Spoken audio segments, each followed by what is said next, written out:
Eu sou Mário Persona e essas são as respostas que eu dei aos que me perguntaram sobre a Bíblia. Uma coisa que a gente normalmente encontra nos comentários bíblicos, entre aspas, são comentários que não agregam quase nada ao conhecimento bíblico, ao conhecimento espiritual. Então, por exemplo, é quando você pega um versículo desse como Mateus 13, 31, o reino dos céus é semelhante ao grão de mostarda. Aí o cara vai discutir como é o grão de mostarda, que árvore era essa de mostarda, que tamanho que era o grão, como se plantava, em que época do ano nascia a mostarda. Ou seja, vai falar de botânica, não vai falar nada de Cristo, nem nada do Evangelho. Depois, quando fala do fermento, de uma mulher que toma e introduz 6 medidas de farinha, vai falar de receita de pão, vai falar de como era o costume de fazer pão naquela época. Então tem muita informação desse tipo na internet que as pessoas se enganam achando que estão aprendendo o conhecimento bíblico. Então vai um lá que vai falar de arqueologia, né? Ele vai destrinchar o versículo do ponto de vista arqueológico. E não traz nenhuma verdade, nenhum conhecimento, nenhuma sã doutrina associada àquilo. Então é muito importante nós tentarmos buscar, por exemplo, peneirar essa semente aqui para saber o que significa essa passagem. O que significa essa passagem? Outra parábola lhes propôs dizendo: o reino dos céus é semelhante a um grão de mostarda. O grão de mostarda, alguns falam que é uma leguminosa, né? Aquela mostarda que a gente compra para comer ou para fazer o molho de mostarda. Outros já dizem que era uma árvore de médio porte que havia no Oriente Médio, mas eu acho que isso aqui não importa muito, porque o que ele quer dizer aqui é que o grão, no versículo 32, é a menor de todas as sementes. Então, naquele momento lá, era a menor de todas as sementes conhecidas. Embora já se sabe, por exemplo, que a semente do morango é uma das menores que existem. Mas o que importa aqui é o seguinte: o que significa, se ele está falando do reino dos céus, e o reino dos céus é a esfera da profissão cristã na terra, hoje, no tempo da igreja, a esfera da profissão dos que reconhecem a autoridade do céu na terra. Então, o que é esse grão de mostarda? Ele foi semeado no campo. E aí tudo bem, nós já vimos que o campo é o mundo, nós já vimos que o homem é o próprio Senhor, né, que semeou a boa semente, mas aqui a semente pequenininha, né, do versículo 32 de Mateus 13, menor de todas as sementes, a maior das plantas, faz-se uma árvore, de sorte que vêm as aves dos céus e se aninham nos seus ramos.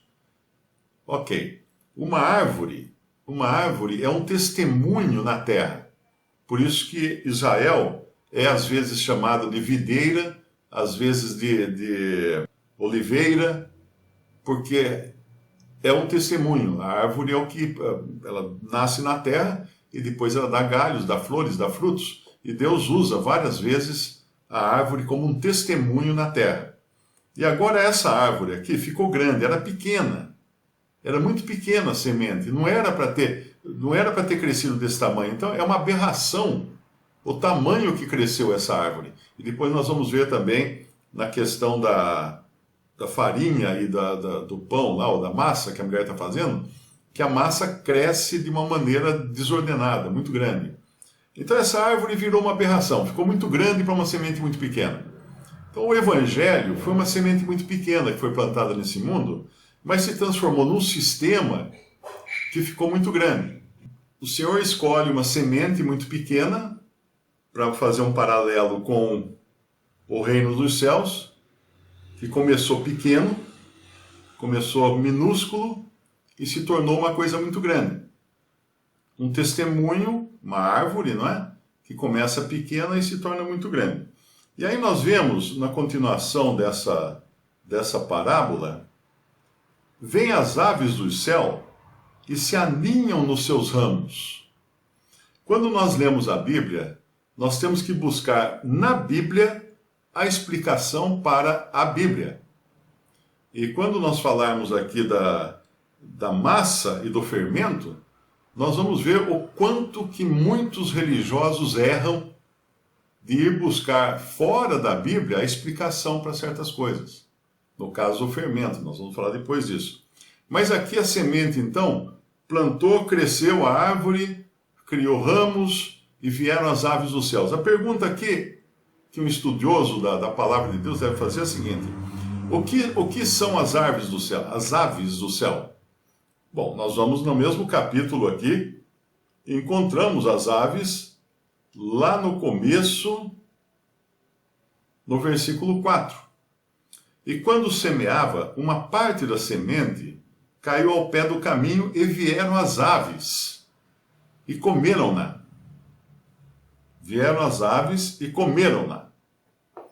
Então, essas são as aves que o Senhor citou numa outra parábola aqui no começo, né? Da parábola da boa semente. E depois, quando ele explica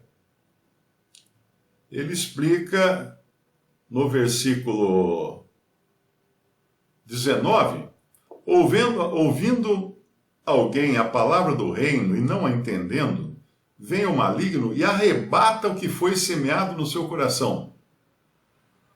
Peraí, mas o que fala lá é que as aves arrebataram, não é? Esse é o que foi semeado ao pé do caminho. Mas lá diz que são as aves que arrebataram as sementes da beira do caminho.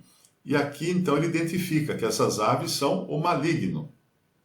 O maligno e os seus representantes, certamente. Então, com isso, nós já entendemos que a semente é pequena, cresceu além da medida, cresceu de forma a ser uma coisa muito, muito acima do normal, uma coisa anormal, e as aves dos céus fizeram um ninho nos seus ramos.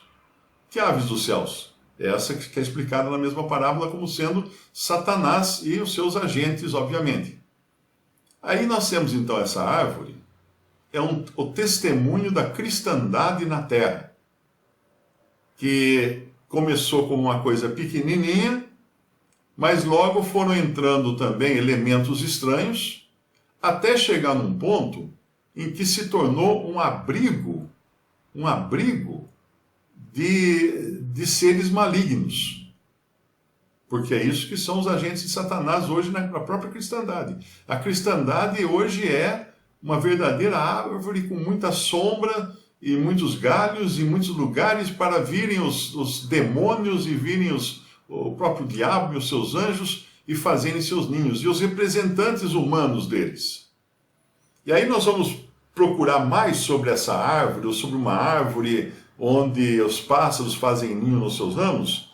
Nós vamos cair lá em Apocalipse, capítulo 18, onde diz assim, versículo 1: E depois dessas coisas, vi descer do céu outro anjo, que tinha grande poder, e a terra foi iluminada com a sua glória.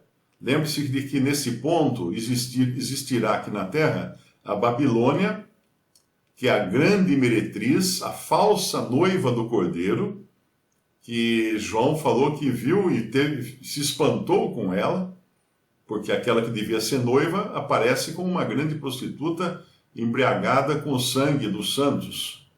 Porque é isso que essa grande Babilônia fez até hoje e fará, né?